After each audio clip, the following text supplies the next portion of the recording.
तो यहाँ पे हमें जो टू डायमेंशनल जियोमेट्री के अलग अलग वेक्टर्स को कंसीडर करना है, तो यहाँ पे हम क्या करते हैं कि उस टू डायमेंशनल जियोमेट्री के एक वेक्टर को कंसीडर करते हैं जो कि उसके एक ऑर्डिनरी फॉर्म की तरह ही लिखा जाएगा।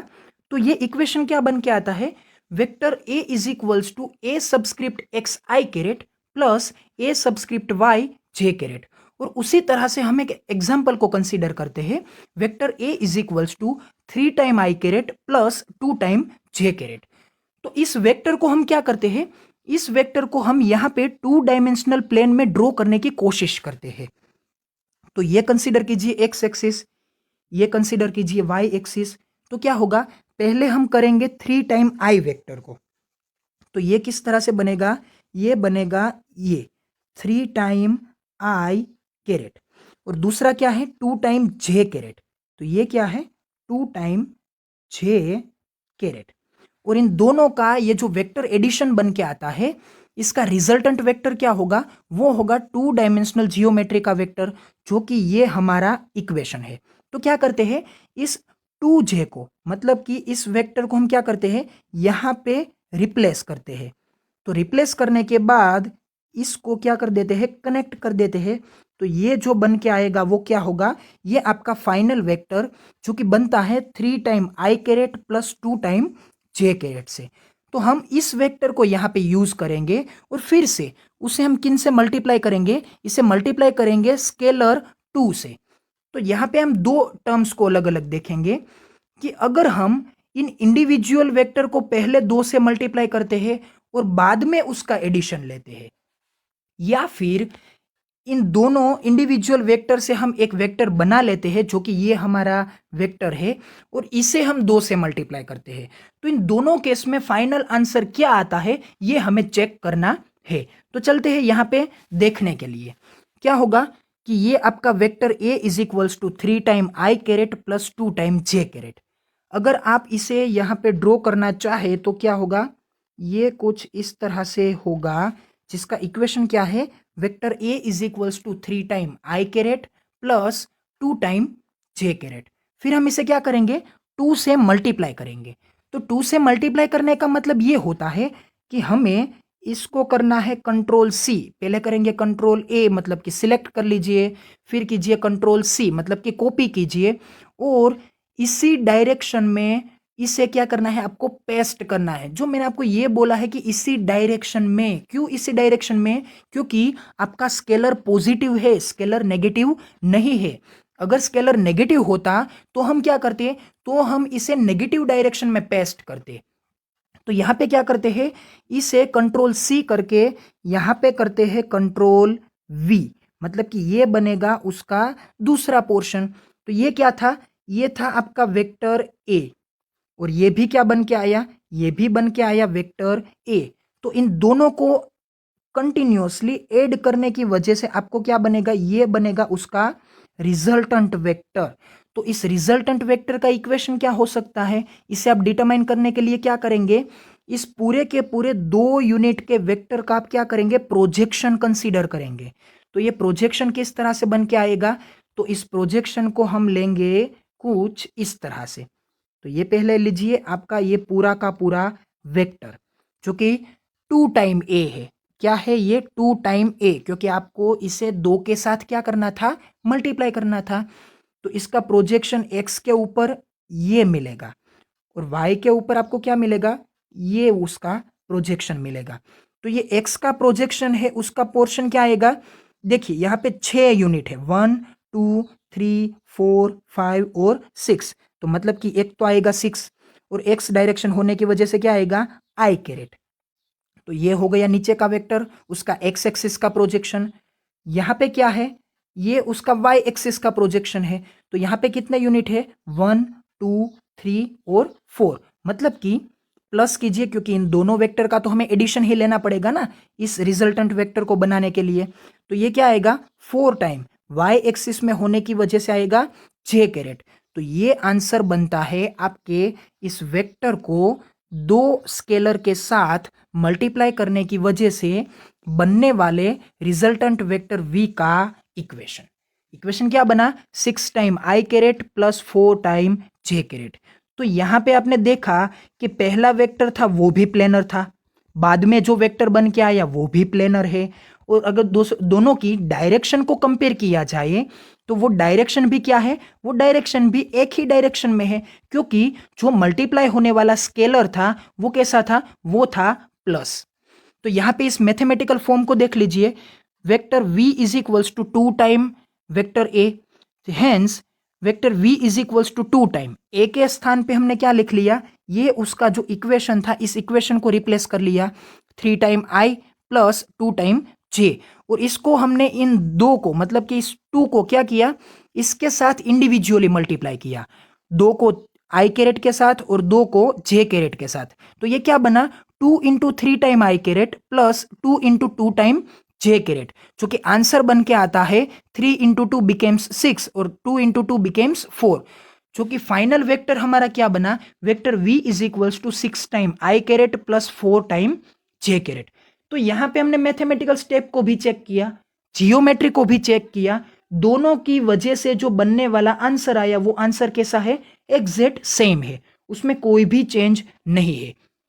तो यहां पे हमने किया क्या था, हमने जो हमारा 2 डायमेंशन का वेक्टर था उस वेक्टर को हमने 2 बार मल्टीप्लाई किया। लेकिन अगर आप उस 2 डायमेंशन के वेक्टर के सिंगल कंपोनेंट्स को इंडिविजुअली 2 बार मल्टीप्लाई करते हैं, मतलब कि ये जो यहां पे हुआ है वो यहां पे क्या हुआ है कि आपके इस वेक्टर के ये जो 2 अलग अलग कंपोनेंट थे वो क्या थे, एक्स एक्सिस का कंपोनेंट जो कि था 3 टाइम आई कैरेट, और वाई एक्सिस का कंपोनेंट वो क्या था 2 टाइम जे कैरेट। अगर इन दोनों कंपोनेंट को मैं इंडिविजुअली 2 से मल्टीप्लाई करता हूं, इसे भी 2 से मल्टीप्लाई, इसे भी 2 से मल्टीप्लाई, और उसके बाद जो बनता है उसका अगर मैं वेक्टर एडिशन लेता हूं तो वो आंसर क्या आता है, यहां पे हम वो दूसरा वे चेक करते हैं। तो क्या होता है, चेक कीजिए, ये जो आपका रिजल्टेंट वेक्टर है उसके मैं सिर्फ और सिर्फ 2 कंपोनेंट को ही देखता हूं, ये उसका है एक्स एक्सिस का कंपोनेंट और ये है उसका वाई एक्सिस का कंपोनेंट। तो इस एक्स एक्सिस का कंपोनेंट का इक्वेशन क्या है, सिर्फ और सिर्फ 3 टाइम आई कैरेट, और इसके वाई एक्सिस के कंपोनेंट का इक्वेशन है सिर्फ और सिर्फ 2 टाइम जे कैरेट। इसे अगर मैं 2 बार मल्टीप्लाई करता हूं तो क्या होगा, इसी डायरेक्शन में ये इतना प्रोपेगेट होगा, ये उसका 1 यूनिट और ये उसका सेकेंड यूनिट। तो यहाँ पे 2 बार रिपीट होने की वजह से ये जो उसका फाइनल टर्म बनेगा वो क्या है, वो है ये इतना। ये कितना बनता है, 1 2 3 4 5 और 6, मतलब कि ये बना 6 टाइम आई कैरेट। उसी तरह से वाई एक्सिस में अगर मैं इतने पोर्शन को सिलेक्ट करते कंट्रोल सी करके अगर यहाँ पे मैं इसे कंट्रोल वी करने की कोशिश करता हूँ तो ये क्या बनेगा, ये कुछ इस तरह से रिपीट होगा, ये उसका फर्स्ट ये उसका सेकंड, इन दोनों को फाइनली कनेक्ट करने की वजह से ये जो पूरी लेंथ बनेगी वो क्या होगी, वो होगी 4 टाइम जे कैरेट। तो क्या हुआ, इस हॉरिजॉन्टल एक्स को 2 टाइम मल्टीप्लाई करने की वजह से बना 6 टाइम आई कैरेट, और इस वर्टिकल को 2 बार मल्टीप्लाई करने की वजह से क्या बना 4 टाइम जे कैरेट। अब हम क्या करेंगे, इस 6 टाइम आई कैरेट और 4 टाइम जे कैरेट इन दोनों फाइनल वेक्टर को वेक्टर एडिशन लेकर हम उसका रिजल्टेंट वेक्टर लेंगे। तो ये क्या था, ये था 6 टाइम आई कैरेट और ये क्या है 4 टाइम जे कैरेट। अब हमें क्या करना है, इन दोनों का वेक्टर एडिशन लेना है। तो क्या करेंगे, इसको इस वेक्टर को आप यहाँ पे क्या करेंगे, यहाँ पे शिफ्ट कर देते हैं। तो ये क्या हो गया, यहाँ पे शिफ्ट, तो क्या हुआ, ये उसकी टेल, ये इस वेक्टर का हेड, फिर इस वेक्टर की ये क्या हो गई टेल, और इस वेक्टर का ये क्या है हेड, मतलब कि हेड और टेल वो रूल्स जो है वो यहाँ पे क्या हो गया, फॉलो हो गया। तो क्या होगा यहाँ पे, फिर हम इस वेक्टर को क्या करेंगे, यहाँ पे इससे डायरेक्टली कनेक्ट करेंगे, ये क्या है एक दूसरे का रिप्लेसमेंट, फिर इसे आप कीजिए डायरेक्टली कनेक्ट। तो ये जो डायरेक्टली कनेक्ट हुआ है ये वेक्टर क्या बन के आया, हमारा रिजल्टेंट वेक्टर। तो ये किसकी वजह से बना है, ये बना है 6 time I caret plus 4 time J caret की वजह से। तो इसका फाइनल इक्वेशन क्या बनेगा, 6 time I caret plus 4 time J caret. तो ये जो आंसर बन के आया, ये आंसर भी हमारी पहली जियोमेट्री के आंसर के साथ कंपेरेबल है, क्योंकि यहाँ पे कोई भी चेंज नहीं आता है। तो आपको याद ये रखना है कि अगर किसी वेक्टर 2 डायमेंशन में रिप्रेजेंट हुआ है, तो उस वेक्टर को जब आप किसी स्केलर के साथ मल्टीप्लाई करते हैं, तो वो स्केलर अगर पॉजिटिव है तो उसकी डायरेक्शन कभी भी इन्वर्ट होने वाली नहीं है। उसकी डायरेक्शन उसके रियल वेक्टर के साथ ही क्या होगी, मैच होगी। और दूसरी बात जो कि आपको याद रखनी है वो ये है कि आप अगर किसी वेक्टर को डायरेक्टली स्केलर के साथ मल्टीप्लाई करेंगे और आपको जो वेक्टर मिलेगा वो आपको क्या मिलेगा, वो आपके सामने एक आंसर मतलब कि प्रोडक्ट वेक्टर आएगा। जो कि हमने यहाँ पे क्या किया, ये डायरेक्ट वेक्टर लिया और इसे 2 बार मल्टीप्लाई करने की वजह से हमें क्या मिला, ये पूरा का पूरा वेक्टर। और दूसरा क्या किया, हमने उसके यूनिट वेक्टर्स को मल्टीप्लाई किया, जिसकी वजह से हमें एक्स एक्सिस में कुछ इस तरह से 6 टाइम आई मिला और वाई एक्सिस में हमें मिला 4 टाइम जे। और जब इन दोनों को हमने ऐड किया तो हमें क्या मिला, तो भी हमें वही वेक्टर मिला। मतलब कि यहाँ पे जो मैथमेटिक्स है वो मैथमेटिक्स एकदम स्टेबल है, वो आप वे चेंज करने की वजह से कोई भी आंसर में चेंज देता नहीं है। तो आई होप कि आपको यहाँ पे इस दोनों एग्जाम्पल को अच्छी तरह से समझने में आसानी रही होगी। Hence, the length of the new vector becomes twice compared to the real vector and in the same direction. क्योंकि जो स्केलर था वो कैसा था, पॉजिटिव था। तो आई होप कि आपको नेगेटिव स्केलर लेकर एग्जाम्पल देने की कोई जरूरत नहीं पड़ेगी, क्योंकि अगर आप नेगेटिव स्केलर लेते हैं तो क्या होगा, वो नेगेटिव स्केलर की वजह से जो आपका वेक्टर बनेगा वो वेक्टर कहां पे आएगा, उसकी एग्जैक्ट ऑपोजिट डायरेक्शन में आएगा। और उसकी वजह से जो वेक्टर बनेगा compared to the real vector वो क्या होगा, फ्लिप किया हुआ, मतलब कि उसकी नेगेटिव साइड में फ्लिप किया हुआ वेक्टर मिलेगा। और उसे स्केलर के साथ मल्टीप्लाई तो हमें करना ही है, मतलब कि उसका मैग्नीट्यूड उतने टाइम्स मल्टीप्लाई तो होगा ही होगा। तो अब हम लास्ट में देखते हैं कि अगर 3 डायमेंशन का वेक्टर होता है तो उस 3 डायमेंशन के वेक्टर को हम किस तरह से स्केलर के साथ मल्टीप्लाई कर सकते हैं। Scalar multiplication of vector in the 3 dimensional geometry. तो 3 डायमेंशन के वेक्टर को रिप्रेजेंट करने का हमारा इक्वेशन कौन सा है, ये इक्वेशन है ए subscript X I caret plus A subscript Y J caret plus A subscript Z के कैरेट। ये क्या है, 3 डायमेंशनल वेक्टर को लिखने के लिए यूज किया जाने वाला जनरल फॉर्म। तो इस जनरल फॉर्म को यूज करके मैंने यहां पे आपको एक एग्जांपल दिया है 3 डायमेंशनल वेक्टर का, जो कि यहां पे आपको लिख के दे रखा है।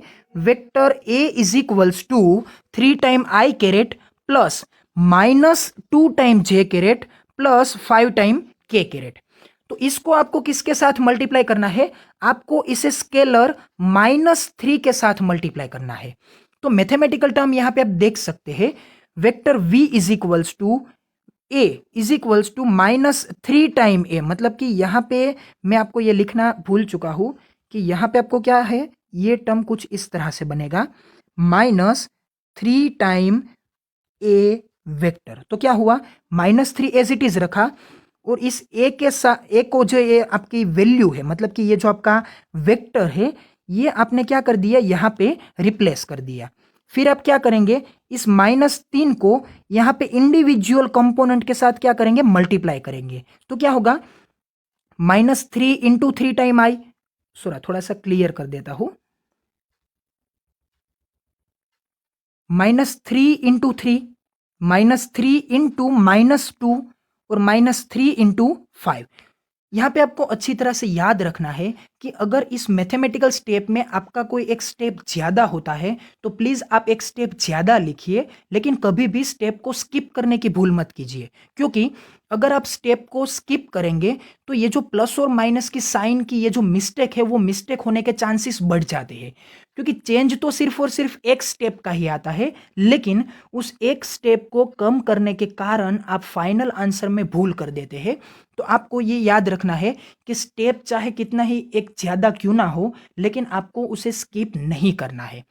तो यहां पे आप इंडिविजुअल मल्टीप्लिकेशन को पहले लिख लीजिए, बाद में अच्छी तरह से साइन को देख देख के ये नेक्स्ट स्टेप लिखिए। प्लस माइनस माइनस, मतलब कि -3 इंटू 3 9, फिर माइनस माइनस यहाँ पे हो गया प्लस, और 3 into 2 बिकेम्स 6, और यहाँ पे फिर से प्लस माइनस माइनस, और आंसर क्या बन के आया 5 into 3 बिकेम्स 15।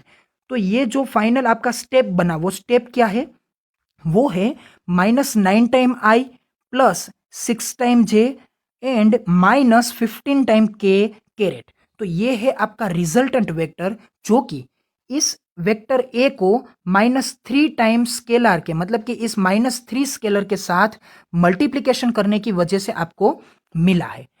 और यहाँ पे आपको याद रखना है कि भले ही हम इसकी जियोमेट्री को यहाँ पे रिप्रेजेंट नहीं कर सकते हैं, क्योंकि यहाँ पे 3 डायमेंशनल जियोमेट्री को आप 2D प्लेन में यहाँ पे अच्छी तरह से एक्सप्लेन नहीं कर सकते हैं, लेकिन आपको इसे अच्छी तरह से अज्यूम करना सीखना होगा।